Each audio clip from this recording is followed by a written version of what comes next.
బయలుదేరు. Ticket WhatsApp చేశాను. ఎందుకు? కథ కావాలి అన్నావు. కథ కావాలి అంటే రావాలి. ఏంటో చెప్పు. సర్ప్రైజ్ లో చెప్పరు. నువ్వైతే ముందు బయలుదేరు.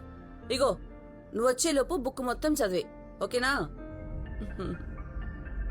హలో అమ్మా.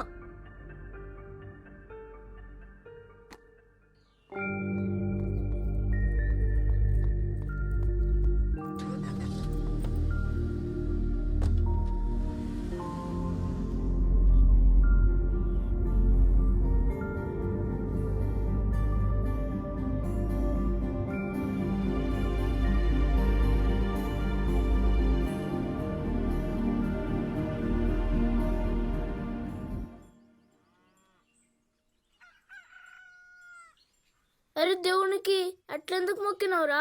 మా విమానంలో పోదాం. నేను రాను. నాన్న యొక్క మనం కూడా చచ్చిపోతాం.